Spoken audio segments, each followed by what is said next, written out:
You're listening to an Airwave Media Podcast. Hello, saver. Whether you're saving for that trip to the tropics or saving for an emergency, now is the time to take advantage of Wells Fargo's savings options. Wells Fargo offers savings accounts that can help you save towards your goals. So, what are you saving for? Visit a Wells Fargo branch or wellsfargo.com/save to open a savings account today. Wells Fargo Bank, N.A., member FDIC.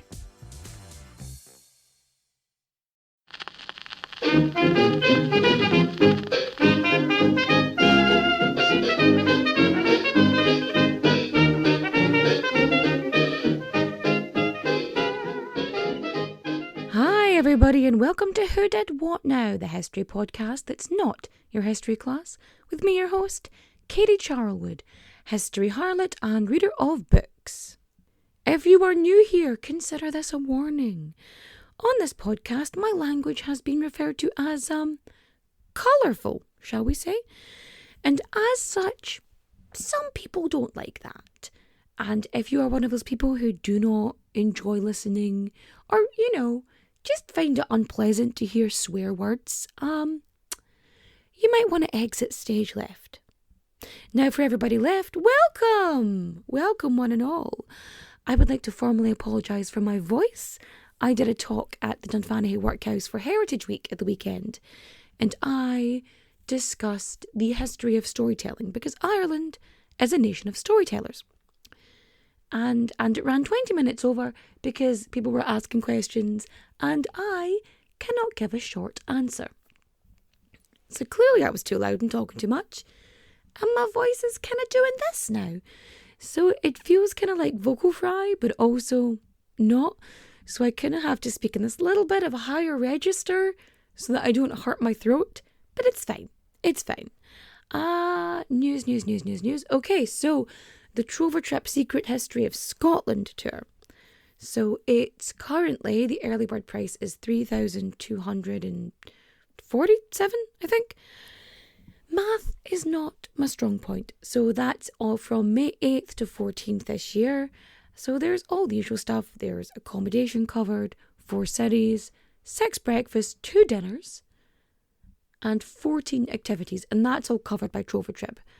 Now, me being me, because I have to excel at everything and do better at everything, which is totally achievable, by the way, I decided to add a few more bits. And I thought, to be nice, and because it's a high-ticket item, I mean, I know with the early bird price you're saving like $200, and that's, whatchamacallit now, like that's, I think there's only like 6 of those left, actually, and then it goes up to full price. So if you do want to come and you want to save $200, you might want to get on that.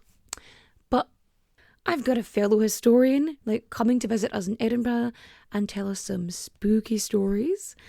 I'm also personally, the first 5 confirmed spots I'm taking to a historical escape room. I know, I love an escape room. I do. And I think it's just going to be really fun. And I just want to treat some people, and like 6 is the maximum amount per room, so I thought, yeah, I'll treat the first 5. Just seems like a nice thing to do. But yeah, so that talk went well. The Trover Trip's coming up May next year, 2024, and I'm heading to Edinburgh this weekend. So I'm flying in on the Saturday, heading back on the Monday. A flying visit, some might say, because I'm going to go see Ruben Kay's show, The Butch is Back. I promised them I would go, and it's the last night of Fringe, so I thought, why not get laldy and go show some support and love? But I know what you're thinking. You're thinking, quit your jibber jabber and fact me. In fact you I will, but first, we've got to get our source on. Our sources are The Trial of Charles Langley, Esquire, FRCSI, by J. McGlashan, The Nenagh Guardian, The Tipperary Vindicator, The Freeman's Journal, and of course, The Doctor's Wife is Dead by Andrew Tierney. Are you sitting comfortably? Good. Then I'll begin. Trigger warning, we're going to be discussing violence, domestic abuse, and murder. Manslaughter? Murder. So if you do feel that these topics are going to be an issue or be triggering for you, I'm going to suggest you just don't listen to this episode. Just skip it. Skip away. So this all starts actually because I found a book called The Doctor's Wife is Dead by Andrew Tierney. And it was just an interesting looking book. I was on like a secondhand bookstore, just scouring the non-fiction section as I do. And I found this book. Now, what I did is I like to cross-reference my sources, so that's what I did. Because, you never know.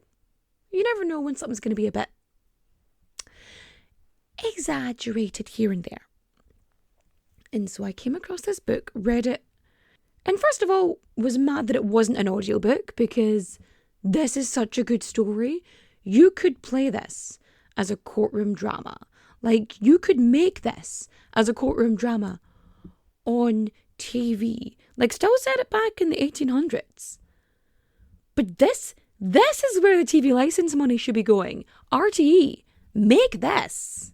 It's so good because it has the saltiest jury I have ever, I have read many trial transcripts. Like, I kid you not, this is the saltiest jury I have ever met, and they are brilliant. And they just start pulling out all this stuff, and they're so sarcastic all the way through, and like they pull all these people up on their shit, and it's such an interesting like tale, and the manner in which it unfolds, like it's wild. It's absolutely wild. And at the centre of this is a woman that so many people fail to protect. And her married name was Langley. But I am going to call her Poe because that was the name she was born with. And her husband was a fucking bastard. And so, let me tell you about the life and death of Ellen Poe. A woman whose story, probably like so many others, was easily forgotten and dismissed. And you all know I don't usually discuss true crime like more than once a month. I usually try to avoid it, but this is so much more. Like, to just be like, oh, it's a crime. Yeah, there's a bunch of fucking crimes that happen in this, but a woman, again, whose story, whose life was just whisked under a rug, and she doesn't even have a headstone. Like, there's no marker for her. Like, her family, her husband, like everybody in her life, not one person ensured she had a headstone. Which, given the era, was the least fucking thing you could do. But I am jumping ahead of myself. Because Ellen Poe, the doctor's wife, well, she's dead. And it's about to cause a scandal.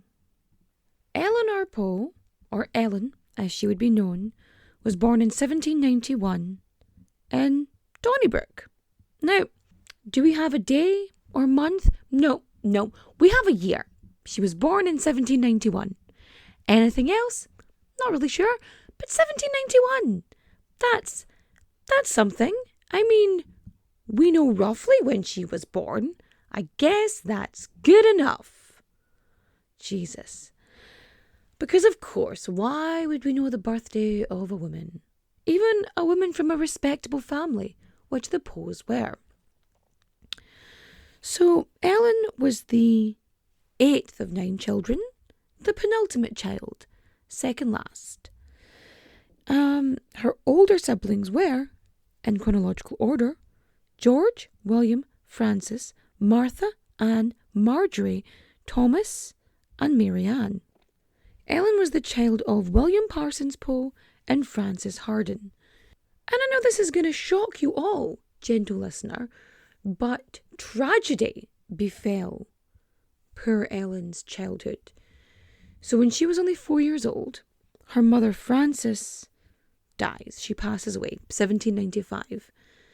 And well, growing up in that sort of Regency Georgian era, Ellen, as one of many daughters, was expected to marry for, well, prospects, really. And the concept of a love match, not really a thing. And as a respectable lady, she was expected to find a suitable husband. However, this didn't quite happen. So as her other siblings moved and married off, Ellen did not. And until such times as Ellen got married, her father was responsible for her upkeep, her well-being, her finances. And when her father dies in 1830, the responsibility, or the burden, as some might say, fell on her brothers, because it was their duty then to support their spinster sister. Although I think at this point she's a Hasselback. Like she's gone past spinster onto Hasselback's a potato. That's a poor choice. A Thornback, not a Hasselback. Hasselback potatoes are delicious. Thornbacks are spinsters once they get past a certain age. I don't know. I think I'm technically a Thornback. I think. Now, who precisely took responsibility for Ellen? We're not sure. But by 1831, Ellen was residing in Dublin. What? We don't know the details of a woman's life from the past? Shocked. I heard you say shocked. Yeah, so her brother Thomas, he's living out in Lucan, and her niece is over on Denzil Street. And then I think her sister's on Marion Square. So, there's a good few relatives that have moved from Tipperary and are now living in Dublin. So, she's probably, it's likely, the chances are, she's living with one of them and she's sort of visiting and going around. Now, was she specifically looking for a husband? We don't know. But, well, she found one. Before Ellen's father had passed away, he had decreed that Ellen's dowry would be £500.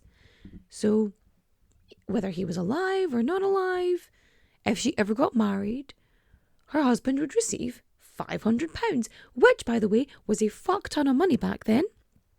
So, that's a good incentive for some people to marry. I mean, it's not the best amount of money in the world, especially for someone looking for, a wealthy maiden. But if you're looking to marry into a prosperous family, a family of, good repute, you want a good reputation. You want someone of prestige. If the prestige matters more than the money, this is a good match. Now, unfortunately, for William, who becomes the head honcho upon the father's demise, is that he's not super great with money, and he ends up having to move out of the family home and into, other lodgings, which is probably the reason, actually, why Ellen wasn't with him and why he was not supporting her specifically. And I guess she was kind of fobbed off on other relatives. It was their duty. I mean, by the time she's 39 and her father dies, she's already, out to pasture at that point. As far as society is concerned, because for the most part, she's past childbearing age, and, that's just not optimum. But somehow, some way, Ellen ends up crossing paths with a young doctor, a Dr. Charles Langley. So Langley gets elected to the... Is it elected? He gets sent to the Nina dispensary in Tipperary in 1832.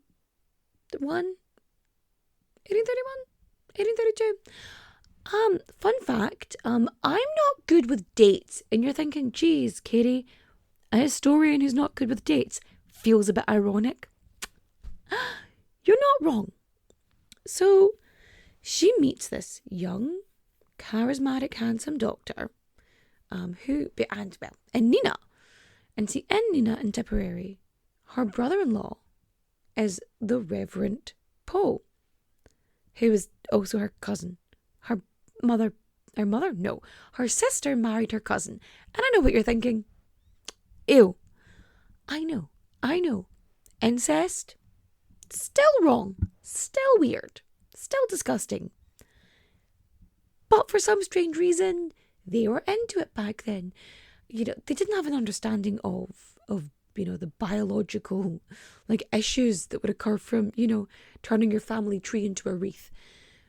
It was more the concept of keeping the bloodlines pure, which, again,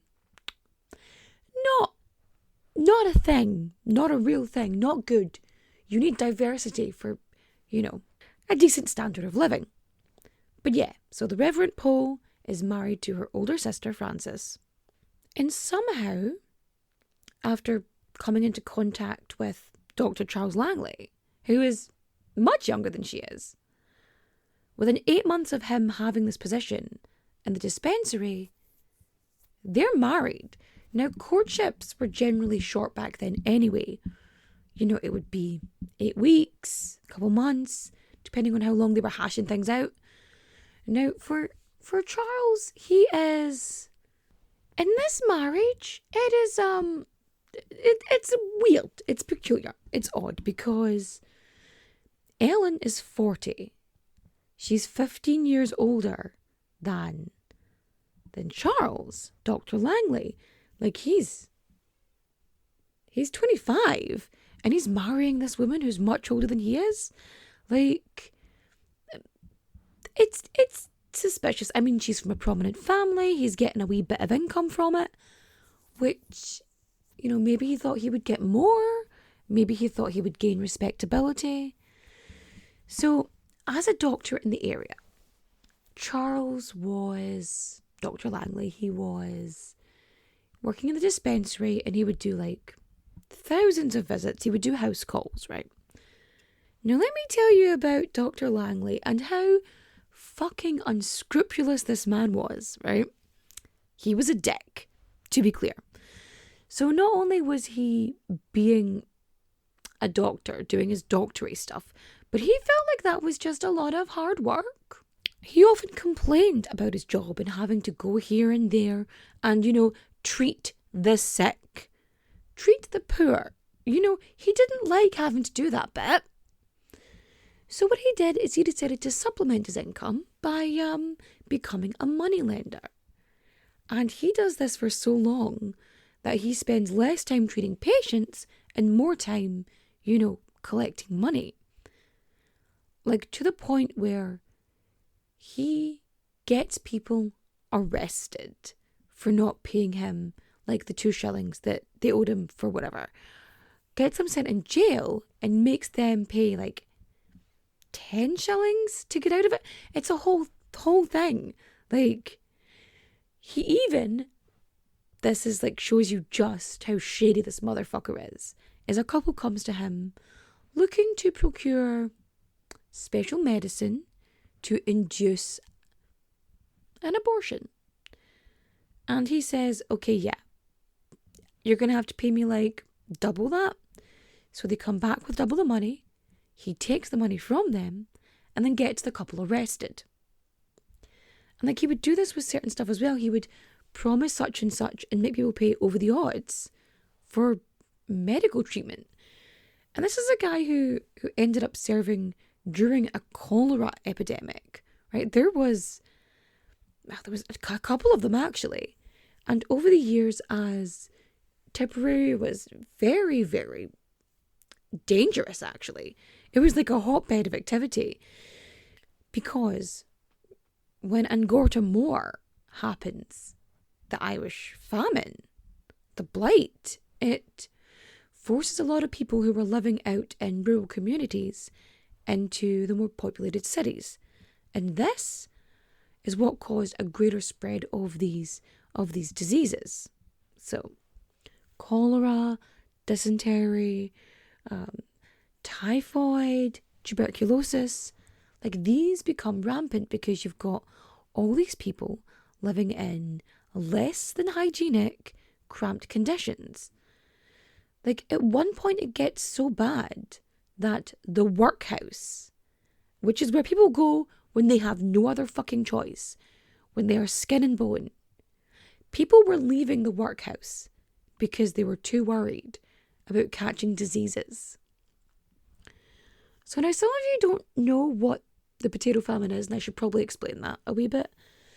And the reason it's called, like, the potato famine, the reason it's called that is it's a way of sort of moving it and calling it a different name to make it seem less horrific.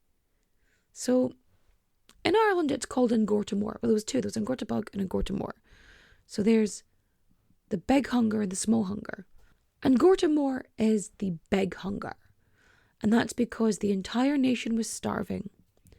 Now, Ireland was able to grow other, like, foods.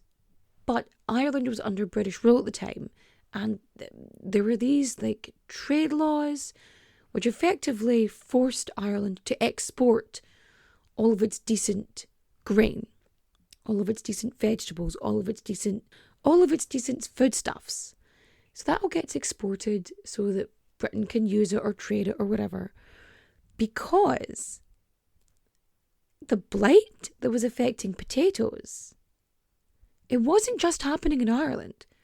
It was happening all over Europe. But Ireland wasn't able to produce, or well, keep, retain, utilise the grain and foods that it had, because it had to be exported. So what could have been resolved fairly easily wasn't, and it was engineered, really. It was a yet another famine that was engineered, and it fucking sucks. But on top of this, you had these mass evictions going on because people could earn more money by having cows on their land than having tenants. And if a tenant missed, a payment here or whatever, and sometimes a landlord would just kick people out for the fun of it. Like, Lord Leitrim was one who was known to be a particularly shitty person, and people were just left. They were kicked from their homes, their families. They would have no livelihoods. They would be destitute. They would have nowhere to go. And all of these rural workers who had nowhere to go, who had no food, made the decision to up sticks and move to the city where they might have a better chance, or at least somewhere more populated. And so these people start coming in, and it gets worse and worse and worse. And it gets to the point with Dr. Langley's money business that because he's spending so little time doing any fucking actual doctoring, or I don't know, there's a word for that, medicalness, and because he's not doing that, like, they literally hold a commission to, like, deal with this because he's not doing his fucking job. So he ends up being removed from the Nina dispensary, and he just goes full on tilt with his money business. Well, I say that. He's there like 2 days a week, and he has a dude working for him, so he's got that going on. But what he does is he actually has another job as like a coroner, sort of. So he would be the person they bring in to give evidence about crimes. So if someone was beaten, he would have to explain the wounds and how it happened. Or if someone was murdered or poisoned, like, he would be the person that you'd bring in to, well, discuss it, to provide evidence, to be an expert witness. And he would do this on behalf of, well, the Crown. So he would do this, and he would get paid handsomely for it. Not as handsomely as he would like, but he would get paid well. So between that and his money business, well, he was doing okay for himself. And considering he'd managed to weasel his way in and become quite quite chummy with the respected sort of patrons of society. You know, he was very good at fitting in. And like, while everyone else was starving, while people were struggling to have food and they were eating dirt, people literally ate dirt. Like, we have it on record that they were so desperate for food they're eating grass and dirt just to try and stay alive. But even during the famine, even during Engorta Moor, the people in the estates and the big houses, they were having parties and feasts. Like, they were fine. I mean, some were, you know, working as land agents and trying to like scrimp pennies because their generational wealth was, you know, sort of dripping away. But they were having a swell old time for the most part and weren't too concerned about the well-being of others around them, which, not great. And the majority of this elite, they happen to be Protestant. I'm not going to get into a whole sectarian thing here because there's just not enough time. But yeah, there was issues between Catholicism and Protestantism back in the day. And this continued for, you know, a couple of 100 years. Some might even say it's still going on today. But yeah, that's generally what's going on with Charles. Now, Ellen and Charles, the first 9 months of their marriage, everything seems to be going well for a bunch of newlyweds who had not really known each other before getting married in a society where, you know, respectability and prospects were far more important than love. However, it seemed that Dr. Charles Langley was not, you know, a level-headed, emotionally stable and secure person. I believe the medical term is shitbag? Yeah, okay. So he was known for having tantrums. He's 25 years old and he's having tantrums. And here's the thing, back in the day, you really should have, you know, matured quicker because, you know, all the shit that's going on around you. And this is from him being a doctor as well. So you would think he would have steady nerves. Like, he would be just tip-top and easily maintained, you know? But he was quick to anger. And there were witnesses to this. Like, not long after they were married, I think within the first year, Ellen is on a pony. She's, you know, having a wee trot around.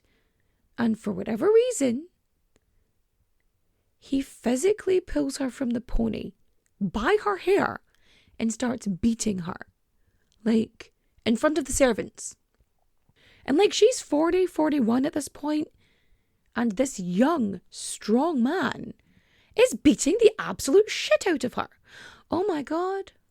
And this abuse continues, like, from 9 months into the marriage all the way through to the end of it.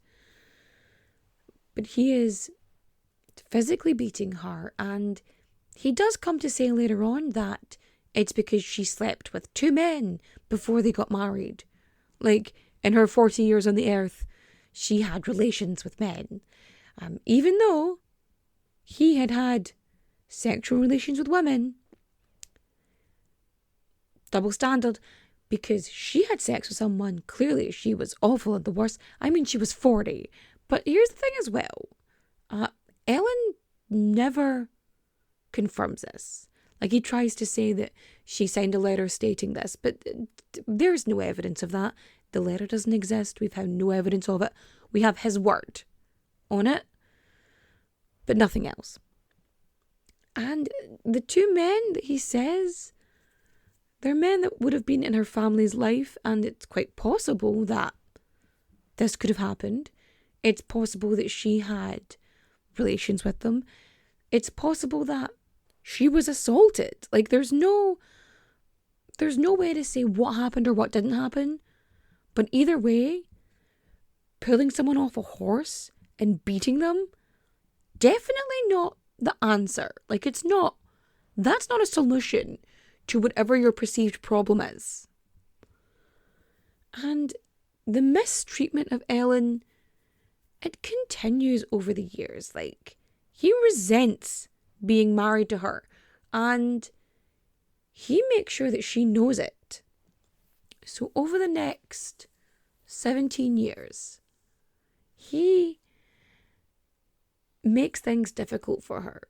So her mother died of tuberculosis, and she ends up contracting it as well at some point in her life, and because of this, it makes things difficult for her, like eating. So over the course of her life, she ends up with digestive issues and bowel issues. But throughout their marriage, when they're still living together and they're still in the same bedroom, or at least in the same part of the house, like, he is restricting her food. And it does not go unnoticed. So because she has bowel issues, and I don't know whether the issues are a result of like years of malnutrition, or whether it's, just exacerbated by it.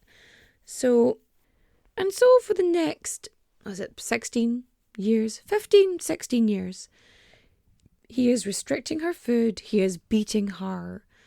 Like, something he does most often is he denies her eggs. Like, he refuses to give her eggs. I can only assume that Ellen quite enjoyed an egg. The eggs were easy for her to eat and digest and consume.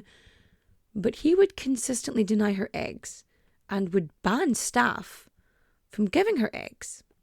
Now, she was known for a while to go to neighbours and friends. She would show up at their house and ask them for food because she was hungry. And all she wanted was white bread and eggs. He refused to give her white bread. He would only give her brown bread, which, not great if you have, like, bowel issues. And so she is visiting people up until the point where the doctor starts contacting the husbands and tells them to stop allowing their wives to feed his. He warns them not to let her cross your threshold. Do not let her into your house.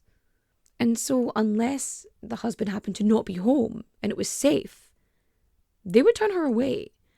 Like, the odd time they would sneak around and feed her, but they would have to send her away because this is the prominent doctor. He's well respected. He could fuck things up for you. And you have to think as well, this is a woman who was raised in a respectable family. She had pride. Begging, which is what she was doing, would have made her feel so low, so horrible, so worthless. And like, it showed a willingness to survive. So people who knew Ellen throughout her life, and all we have is secondhand information, and the majority of people say that she was kind and well-mannered and considerate and good to her husband. Like, she wanted to be a good wife. But it just seems he never really wanted her to be one. So we're not sure when it started, but throughout their marriage, Dr. Langley starts shagging about, starts cheating on his wife. Now, the way that divorces worked at that time, and I've discussed this before, there's a whole episode on divorces throughout the ages. Basically, if a woman commits infidelity, they can get divorced. Like, a man can divorce her. But if a man commits infidelity, that's fine. You suck it up and you keep being married. Like, that's, like, it's bad for her to do, but not for him. Again, double fucking standard. And throughout this, which is going to add another layer of tomfuckery to this, is that throughout this, his niece is living with him. So they're a childless couple, and his young niece, who lives with him, I think, since the age of 3, is living with him throughout this. And so any time that the servants would sneak her food or, help Ellen in any way, the kid would rat them out. Now, we don't know what kind of emotional manipulation and abuse she was already dealing with from Dr. Langley, her uncle. But, she was always trying to please him, and she would always dob Ellen in, and she would be fractious and even cruel. But again, this was something she was conditioned to be, and I don't think we should really lay blame on a fucking child who was dumped with her uncle, who is an absolute bastard. So yeah. And also during this, he is bringing other women into the house. He is shagging maids and women of ill repute. Basically, sex workers. He's bringing sex workers home and having a good old time. I hope at the very least he paid them fairly. But he would do it whether or not Ellen was in the house. This man did not give a fuck, let me tell you. Now, and then in 1848, so 1 year after Black 47, the worst year of the famine, where the highest amount of immigration happened, it was bad. And a year later, Dr. Charles Langley starts spending time with his sort of niece, other niece, not Franny, not the young child, but Ellen's 32-year-old niece. So she's younger than Dr. Langley by a good bit too. And so she is the youngest, no, that's a lie. She is the last remaining unmarried daughter of the Reverend Poe. So Ellen's brother-in-law and Sister Frances. And she is, being attempted to be courted by one of the local solicitors. But unfortunately, Anna, otherwise known as Nanny, for several months in 1848, begins an affair with her aunt's husband. So it starts off, because they're spending a lot of time together anyway, because their families are so close, is that they would be spending time together, going on romantic strolls, they would go on trips together, and it was a little while into their time together that a law is being proposed to be changed. So it was seen as incest to marry your wife's niece or your wife's sister, right? That was, or your wife's or your husband's brother, your husband's nephew, things like that. That was seen as incest. Marrying your cousin, fine. Marrying someone who's not a blood relative,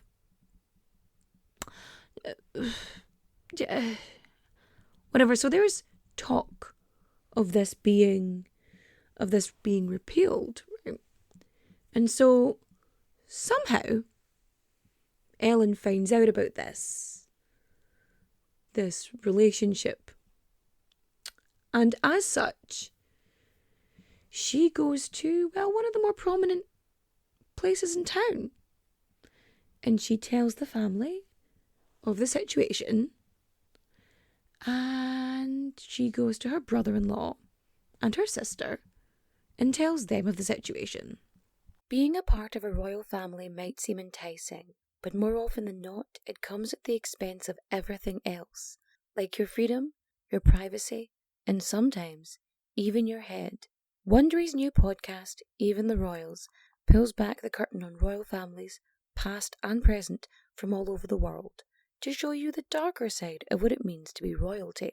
From icons like Grace Kelly, Oscar-winning actress turned Princess of Monaco, who the world saw as the ultimate good girl, she mastered playing a happy wife and mother, but beneath it all, she was desperately lonely. Grace spent her whole life working towards perfection, and it ultimately cost her her happiness. Or King Ludwig II from Bavaria. He was only 18 when his father died, leaving the crown to him and a duty to rule that he never wanted. He refused to lead, and used the funds from the royal treasury to further his extreme love of opera. But this choice eventually cost him the crown and his life. Follow Even the Royals on the Wondery app, or wherever you get your podcasts. You can binge Even the Royals ad-free right now on Wondery Plus. Fargo, the new virtual assistant from Wells Fargo, makes banking faster and easier. Like this. Fargo, what's my checking account routing number? And this. Fargo, turn off my debit card. And this. Fargo, what did I spend on groceries last month? And that's just the beginning. Do you Fargo? You can in the Wells Fargo mobile app. Learn more at wellsfargo.com/getfargo. Terms and conditions apply. Your mobile carrier's availability and message and data rates may apply. Wells Fargo Bank, N.A., member FDIC. And next thing you know, December 1848, he's trying to see Anna. He goes up to visit her, and he's like not very welcomed at the home. And Francis does not like this motherfucker anyway, right? Ellen's sister does not like this man, right? So clearly, this has given her another feather in her cap, because this is just another good reason to keep this arsehole away. Because he is ruining her sister's life, and she can't do anything about it. But now, he's got his sights on her daughter. Fuck no. But yeah, Anna basically sends a letter, a Dear John letter, effectively just telling him she wants nothing to do with him. She's done. She can't do this. It's awful. He's awful. End of discussion. And so, like, she says that she heard from her father, although what Charles does is he then starts contacting other relatives like his brother-in-law. So Ellen's sister Marianne, hers a husband, right? Nixon. He contacts him, and Nixon is literally giving him very clean advice on dissolution of a marriage, right? He's giving him very clear advice, and you'd think that he would be on his side, right? Or he would be on his wife's his sister-in-law. That's the word. You'd think he'd be on her side. And it's not like he's doing anything untoward, because he's technically just giving very clear legal advice and financial advice. But, but we're going to get back to that. So he starts telling people that, she's going around spreading these rumours and saying that he's a cad and doing all this stuff and trying to ruin his reputation, yada, yada, yada, yada, yada. Now, on top of this, at one point, over the past couple years, he beats Ellen so badly that the doctor sends her away to stay with another prominent family while she heals, right? And because the way society was, it's all very hush, hush. It's kept under wraps, because of course it is. We can't have people questioning the gentry. Oh my goodness, I totally forgot. So when Dr. Langley's mother died, she left him like £2,000 or something. Like, it was a good chunk of change. So he really could afford to just leave doctoring and go do whatever the fuck he wanted. The coroner shit, and of course the money lending. All the money lending. So yeah, skip forward to the point where this law might be coming into place, or it could be a very like reasonable option. It could be an option for him. He could marry Anna. But first, his wife has to die or divorce him. One of those two options. He moves the maid and Franny out of the garret, which is like a loft sort of in the house, and he takes off the door of one of the rooms. So he moves Ellen out of, a warm, decent room in the house to this awful room up in the loft, in the attic, basically. It's called the garret, right? So she's up there and she is forced to eat in her room. Now, originally there's a door on it and it gets taken off. Like, they say it's for her safety or whatever, blah, blah, blah, blah, blah. So she's allowed to eat in there. She's not supposed to eat in the parlour. But the maid, right, she sneaks her into the parlour and feeds her down there. And she would sneak eggs up to her and other such things. But while she's, now in a better room downstairs, Thomas Pound is moved upstairs. And he works for Langley. And Thomas Pound, as it turns out, is an ex-convict. He'd been in prison, he'd been in jail for assault, like beating someone up. And I think, was it 47 or 48? 47. Because he was in for a year. And then he ends up employed by Dr. Langley. And now, Thomas Pound and Ellen Langley, or Ellen Langley Poe. No, Ellen Poe, Dr. Langley's a dick. So Poe, and Pound, they're forced to share one candle. And Langley's like, I don't care if you go into my wife's room or not, because there's nothing to separate the rooms. And so this, if anyone heard of it, would just seem like impropriety central. Like, that's weird. So all of her good clothes, her silks, her nice stuff, it's all taken from her. And she's left in like chemises and whatnot, like nightwear, effectively, underwear. And so she is forced to live like that. Imagine the embarrassment. Imagine all of this is just to wear her down.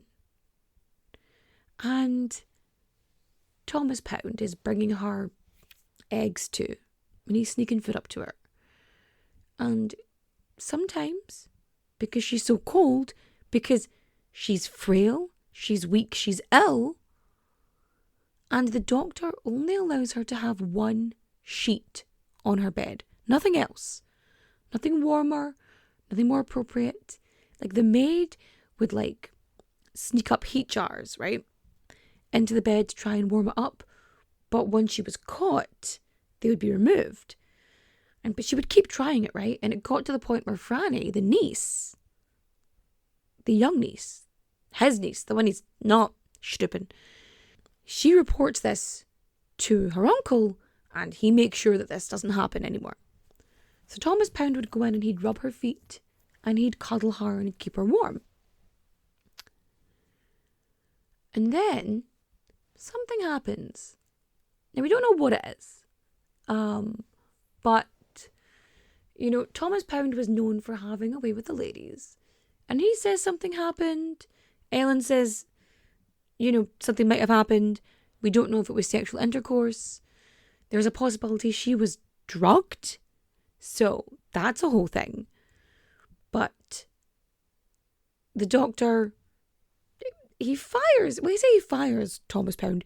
He gets Thomas a new job, right? He tries to get him to sign an affidavit.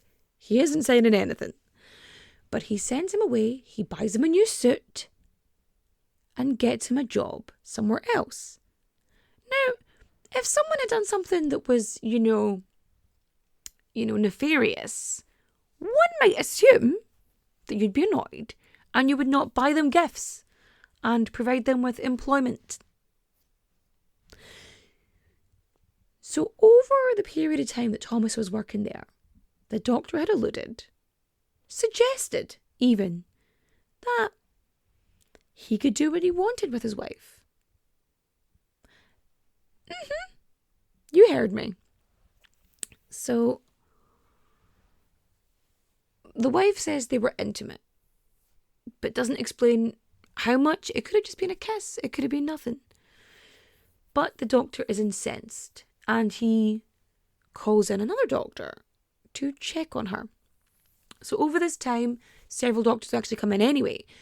So he gets them to sort of check on her, and the servants are told that whatever these other doctors, say that she has to have, they make sure she gets it. So for the majority of the time, this woman is surviving on salted meat and brown bread, which, again, if you have a bowel issue, not fucking good for you. And bear in mind as well, for the majority of this time, he is trying to get with her niece. So, the doctors would prescribe stuff for her, and they would make her wine at night, and they would give her food, and the servants would give it to her. And so she would get to a decent sort of level of health. And then the doctors would go, and then her health would decline again. Now, the maid said that Ellen would make her taste her tea in the morning before she would drink it, because she was convinced that she was being poisoned by Dr. Langley.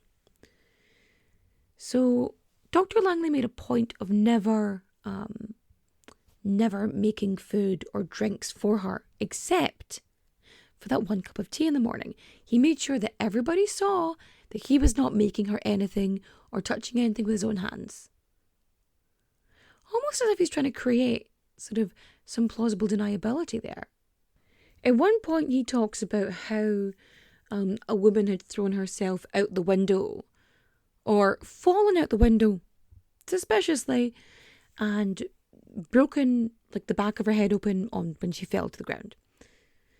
And he tells Ellen that she needs to go to a higher point, because if she throws herself out the window here, all that's going to happen is she's going to hurt herself and she won't die.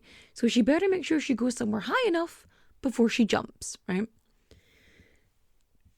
It gets to the point where Ellen is so paranoid that the servants are putting quilts over the one window in the house, or in her room, to make sure she doesn't jump from it.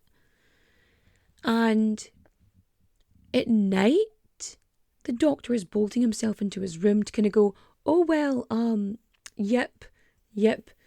I want to make sure that, if anything happens to her because she's cray-cray, that nobody points the finger at me. You can attest I was bolted in my room, blah, blah, right? It's almost as if he's trying to build a body of evidence. So anyway, Ellen is not well, and there's another cholera outbreak.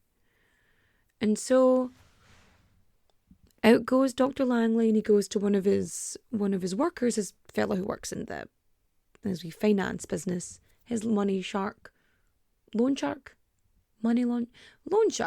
Yeah. So he tells him to find the cheapest lodging possible, right, for someone. And he's like, all right.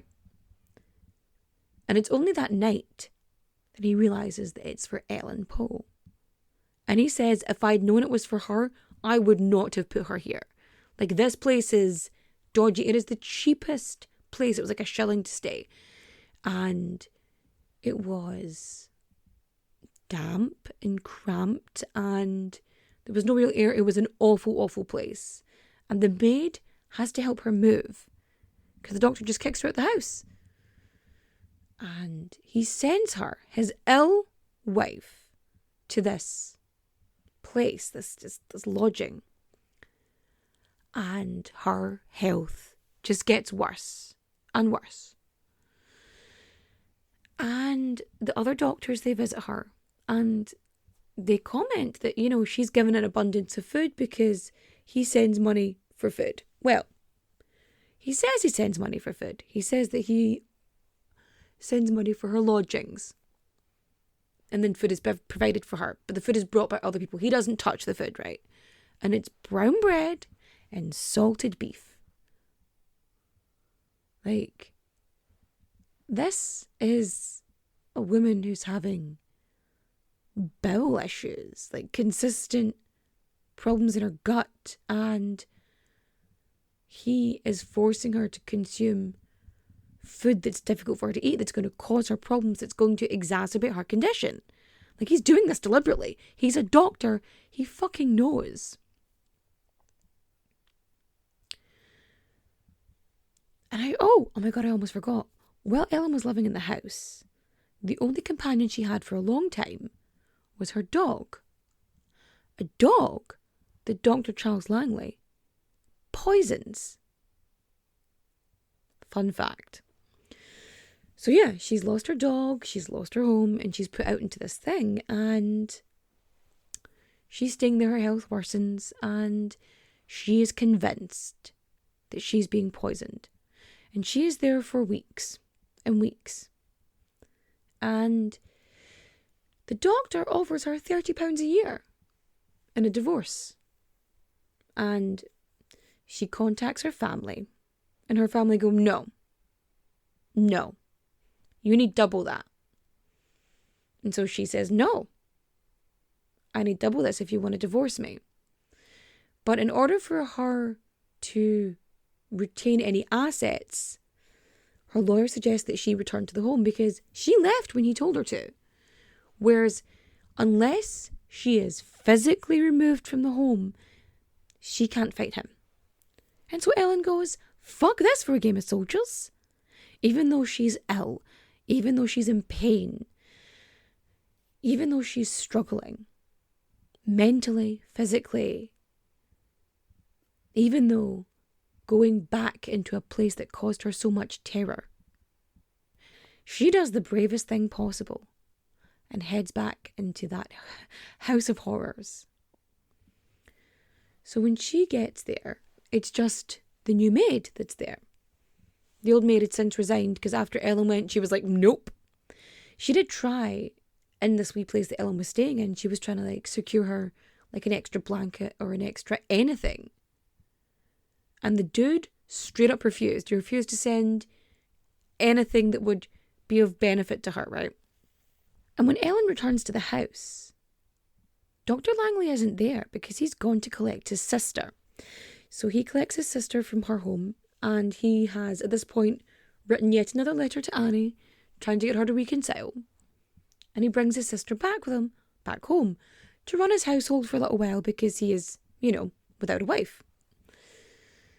And he and his sister are fucking shocked to see Ellen home. She's saying that she's sore and she needs somewhere to stay and she's not well.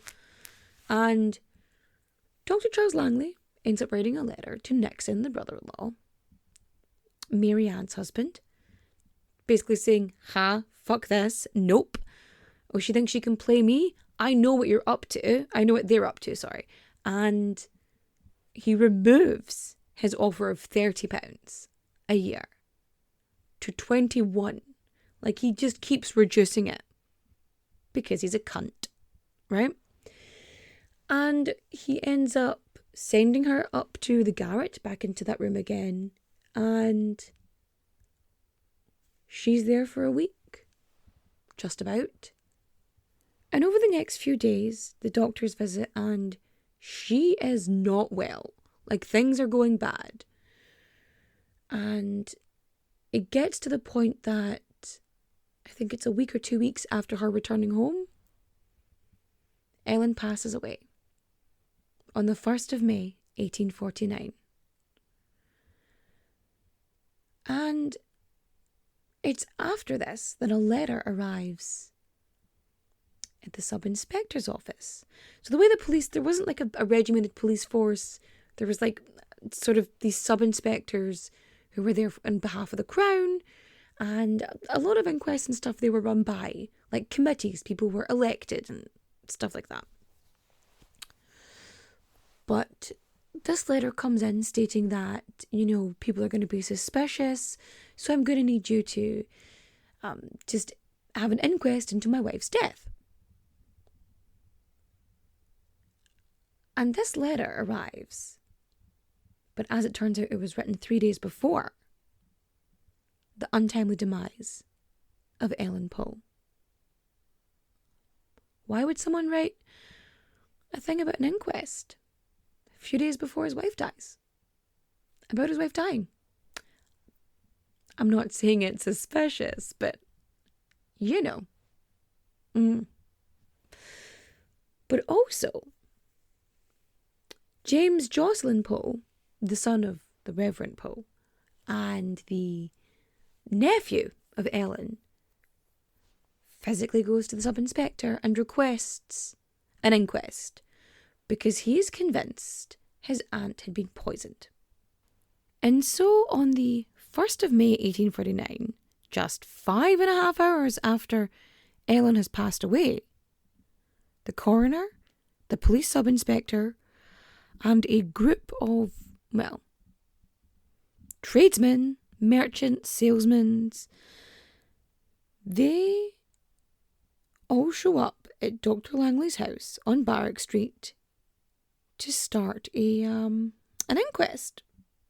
So they show up and they collect like a number of witnesses, right? An autopsy gets performed. There's a number of witnesses, and then a few of them just haven't shown up yet, so it gets adjourned to the following day. So from the Monday, it gets moved to the Tuesday. But this time, instead of being in Langley's house, it is at the schoolhouse. So it's a wee Protestant schoolhouse. It's full of teeny tiny chairs, and it's now full of big men. So the inquest occurs, and the doctors bring forth their evidence, and they're like, yeah, it is our opinion that Ellen died of a bowel complaint, basically dysentery, English cholera, as they called it. So they're saying that she died of dysentery. And the medical witnesses come forward, but one of the doctors is not trusted by many members of the jury. And the weird thing about this jury is that the majority of them are actually Catholic. There's a few Protestant fellows there, but it's very weird, to have this many Catholics, like, in charge of something. And the solicitor for, the prosecution, he is, well, he's the son of a pharmacist, so he knows chemistry very well. And that's going to come in, it's going to come in useful. So this jury is made up of like tradesmen and whatever, like butchers, bakers, candlestick makers, cobblers, the whole shebang, right? And they are unhappy because they have not been happy with the Nina Poor Law guardians who just keep fucking shit up on the workhouse. Like, people are dying and they're not being cared for appropriately. So like when one of the doctors says, well, she had enough to eat. And, what was it? It's like Ellen had sufficient to eat. And one of the jurors like pipes up, yeah, there's sufficient to eat in the workhouse too. Because like people were dying of malnutrition in the workhouse, right? And for the record, what people would earn in the workhouse for the work was more than Ellen was receiving when she was out in the shack by the doctor, right? So he was giving her less money to survive on than someone who was in the workhouse. That's not great. So all the doctors, they agree that she died of a bowel complaint, of dysentery, yada yada. And the jury's like, okay, but what led to this? And they just keep questioning and arguing. And so James Jocelyn Poe, the Reverend son, he's like, well, if the doctors say it's fine, then it's fine. And Dr. Langley says, well, clearly the doctors have cleared me of any wrongdoing, so it's fine. And the jury's like, but what about the other witnesses? And they're like, oh, we don't have any other witnesses because we didn't think we need them now. And the jury's like, well, we had to stop our work yesterday and we couldn't go to work today. And now you're saying you don't have the witnesses that you said you were going to have? No. So this argument goes back and forth and back and forth and back and forth. And it comes out that Ellen was convinced she was being poisoned. And other people had suspicions of it too. And so they're all talking about the mistreatment of her and everything that happened up until this point.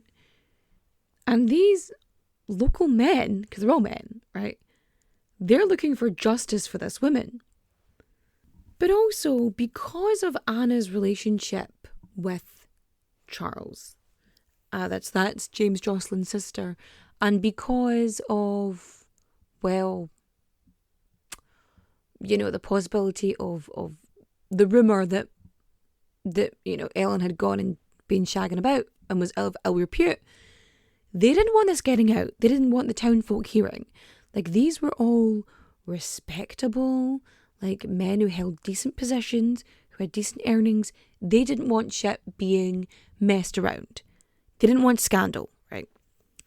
But scandal was coming for them anyway, because these fellas were not letting go. They were like a dog with a bone, right? But yeah, the pose, they don't want to do it. Like, nobody wants to take this case, and they go, well, if anybody wants to, it's going to have to be on, like, the Crown. The Crown's going to have to try this case, because it's not going to be us, right? And the jury's like, well, we are not going to give a verdict until we've heard all the evidence. And Langley's like, I don't want you listening to rumours and whatnot. And it's adjourned until Saturday. Now, on the Wednesday morning, right, the Wednesday morning, a group of women show up outside of Dr. Langley's house. And they start throwing rocks and stones and whatever other fucking shit they can at it. Like, this, not young women, like old ladies, like wee biddies, are just chucking shit at his house, right? And to the point where this crowd is trying to like make them open the door, and the new maid is refusing to open the door because the doctors told her not to open it. And it's only when they threaten to break the door down that she allows them in. You see, normally when somebody passes away, like in this era, you're supposed to like have them shrouded in sort of white linens, and you know, it's supposed to be very respectful, and there's supposed to be reverence for the dead, right? You're supposed to give a shit. Ellen Poe is put in a pauper's coffin. It is like the cheapest of the cheap. I think it's like a 2 and halfpenny or 2 and 10 penny. Like it's very cheap. It is what people from the poorhouse would be buried in, right? The cheapest coffin available. And she was there in her chemise and her nightdress. She had not been dressed for burial. She had not been shrouded appropriately. And the coffin, which there should have been a wake, right? So an Irish wake, the body is laid in the parlour, and people come and pay respects, and they celebrate the life of the person. That is just how it is.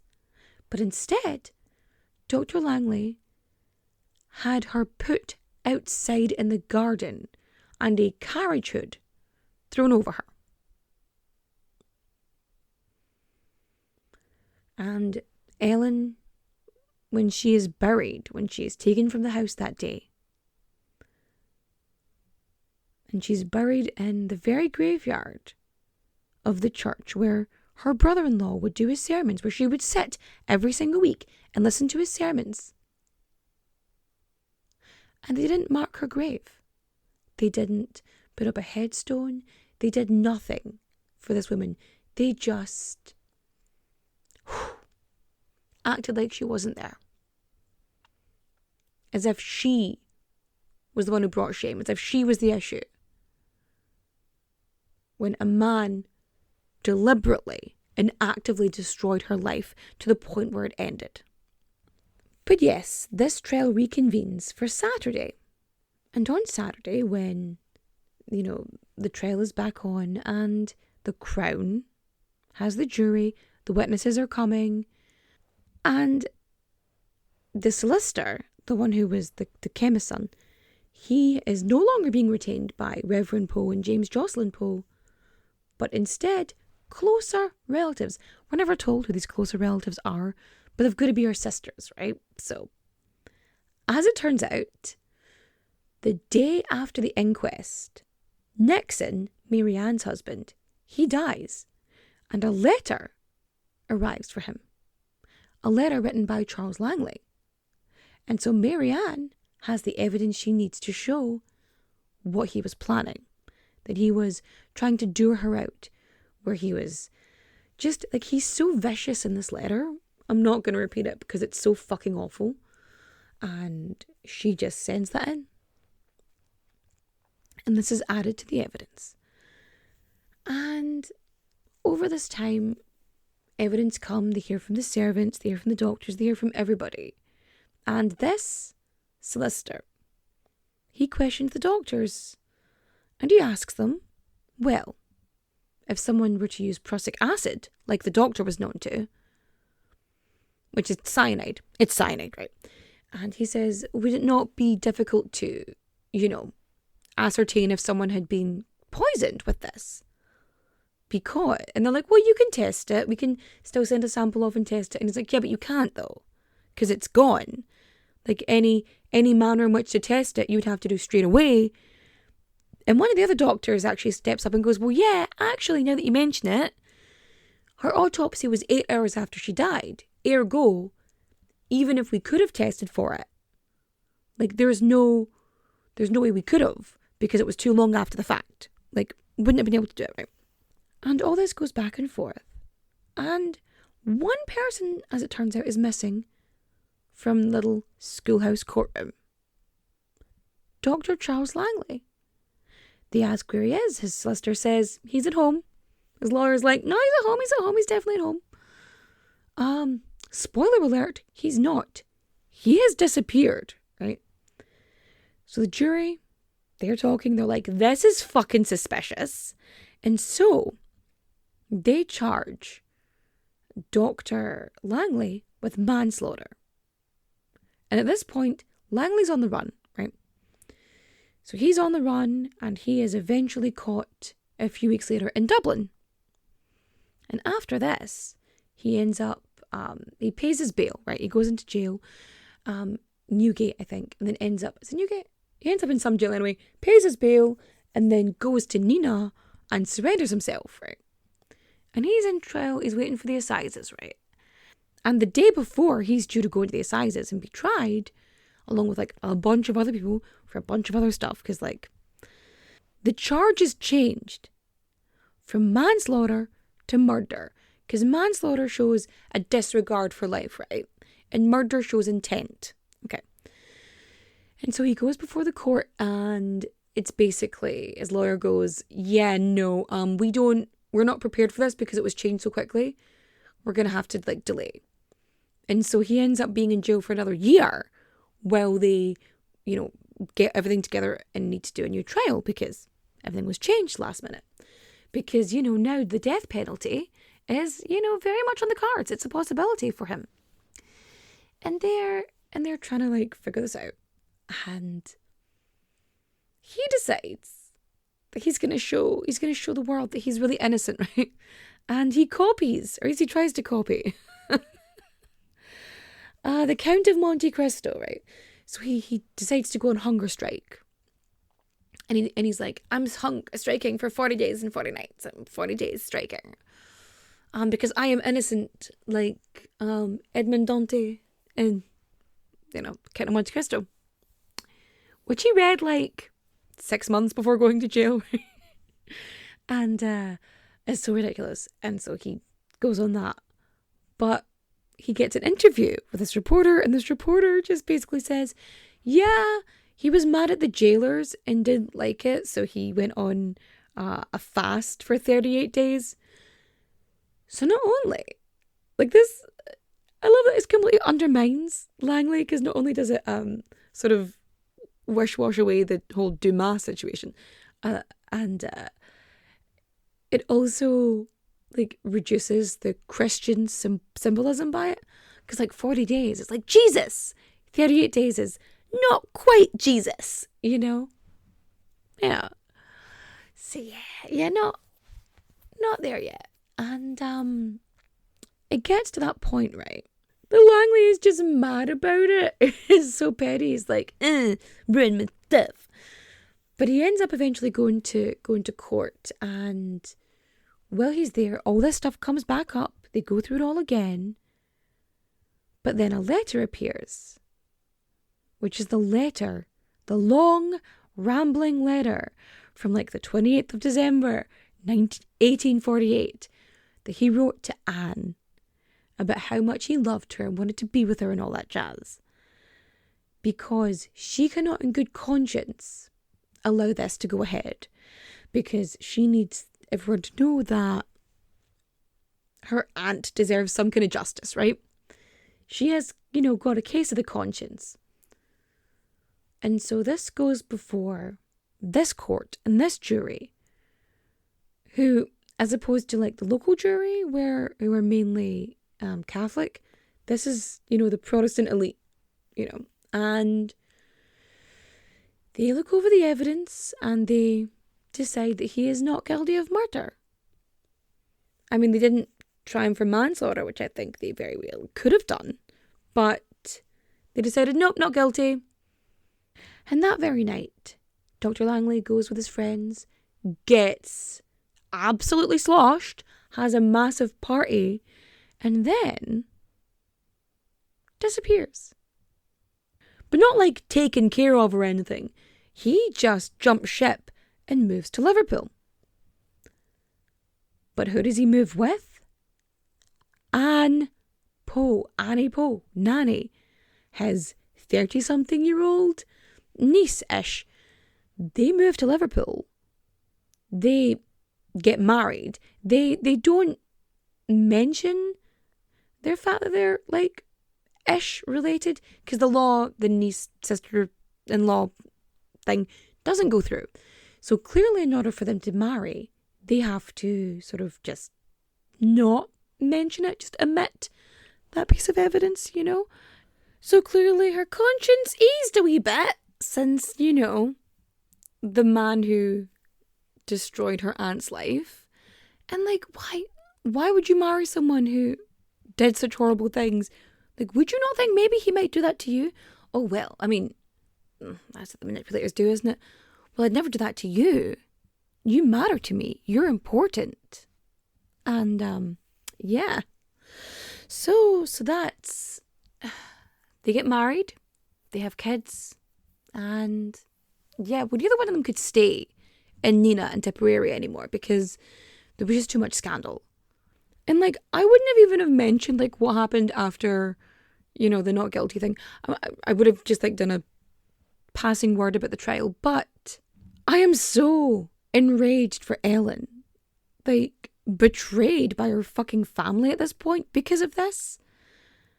A woman who was left to be the property of her husband and was systematically abused by him, destroyed by him, quite probably poisoned by him, but him just being sneaky enough to just get around it.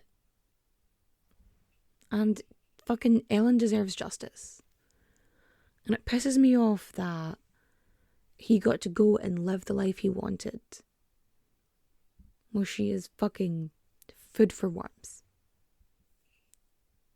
And so ends the story of Ellen Poe, who, I don't know, I hope got some tiny speck of justice from this. And if she exists, if her story can be found out and can be known, generally when we have one thing like this, it means that there were more incidents of situations like this. Like, this is, Jesus Christ, this is fucking Jane Eyre. It's the wife in the attic, innit? Isn't it?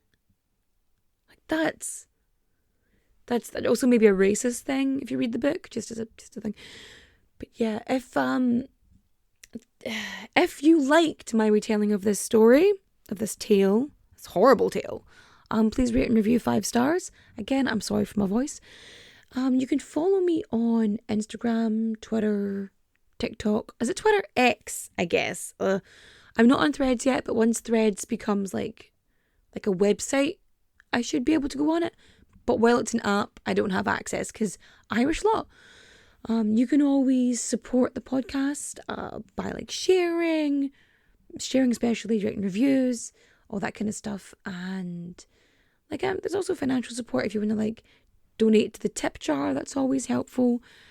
Keeps me up with my subscriptions with old newspapers and Advil from dealing with trolls. And yeah, I guess it's recommendation time. For reading, I'm going to recommend The Doctor's Wife is Dead by Andrew Tierney. It's so good. It's so good. Like, I'm tempted to like do it as one of the hooded Who Done It What Nows, even though if you've listened to this, you've heard it, but you might like me reading it in my pajamas on camera. It tends to be me in my pajamas reading the stuff. On top of that, we have, for listening, let me see now, for listening, I'm going to recommend my girls, Murder Most Irish, if you like true crime, that's Irish. And they're very victim first. They're considerate. They're not arseholes. They're absolutely amazing. Go listen to them. And for watching, Bad Sisters. It's so good. It's so good. It's so good. Go watch it.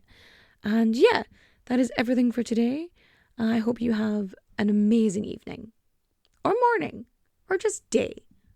Adios, au revoir, auf Wiedersehen, my friends. Bye-bye.